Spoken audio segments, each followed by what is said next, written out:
L'espace et ses mystères sont une importante source d'inspiration pour de nombreux auteurs et scénaristes. Le grand auteur français, inventeur de la science-fiction, Jules Verne, a passé de nombreuses nuits à étudier le ciel, essayant de trouver la matière pour ses romans sur les voyages dans l'espace, dans l'air et sous la mer, bien avant qu'il n'existe de moyen de se rendre dans l'espace. Jules Verne, as you know, was a est un auteur fantastic français French fantastique author with qui this avait une vision amazing vision extraordinaire des voyages autour du monde et journeys sur la around the Lune. world, journeys to Nous the venons moon de and construire everything. ce nouveau Now we're remorqueur building this spatial à new destination de la Station space spatiale tug, which internationale is going to the ISS. International C'est la Space Station. contribution This is the européenne. European Il contribution convenait to par that. conséquent de nous And inspirer de ce what grand better auteur than qui a using the écrit sur le thème inspiration de of a l'espace great pour author baptiser notre who premier actually wrote about ATV. space Il over s'appelle 100 donc years ago Jules to Verne. call our first ATV Jules Verne. Jules Verne, dont le lancement est prévu pour la fin 2007, est le premier véhicule de transfert automatique ou ATV de l'ESA. Les ATV seront utilisés pour ravitailler l'ISS tous les 18 à 24 mois.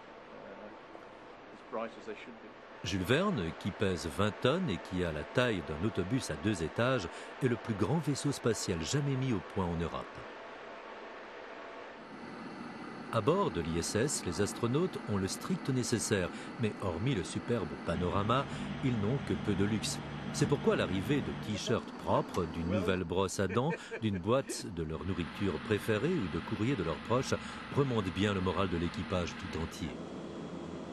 Chaque ATV transportera jusqu'à 6 tonnes de charge utile à destination de l'ISS. À part la nourriture, l'air et les vêtements, il ravitaillera aussi l'ISS en ergols et en matériel scientifique.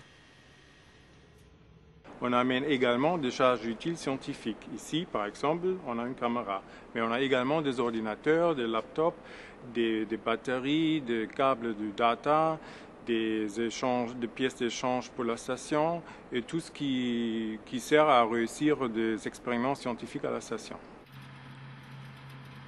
Lorsque la cargaison aura été transférée, le volume supplémentaire à l'intérieur de l'ATV ajoutera quelques mètres cubes à l'espace habitable de l'astronaute, ce qui est toujours appréciable.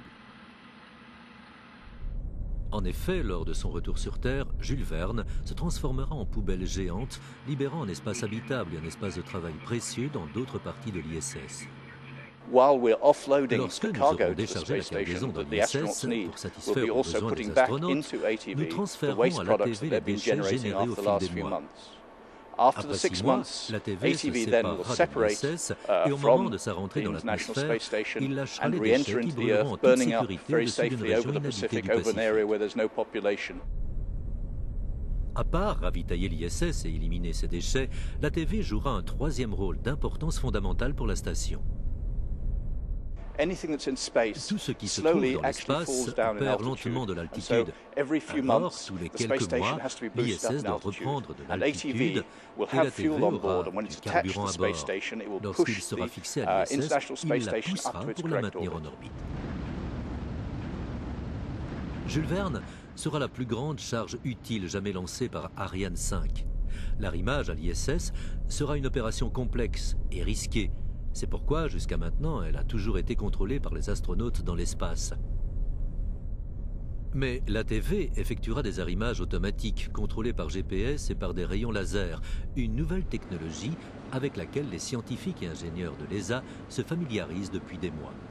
Nous avons ces capteurs optiques du genre des pistolets laser utilisés par la police pour détecter la vitesse des véhicules.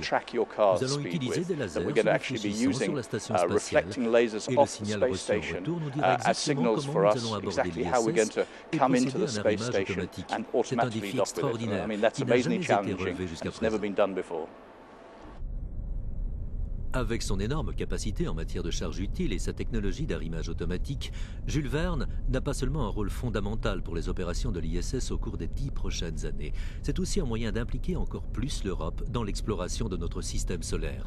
Il offre en effet de nouvelles possibilités de missions à destination de la Lune, de Mars, voire au-delà.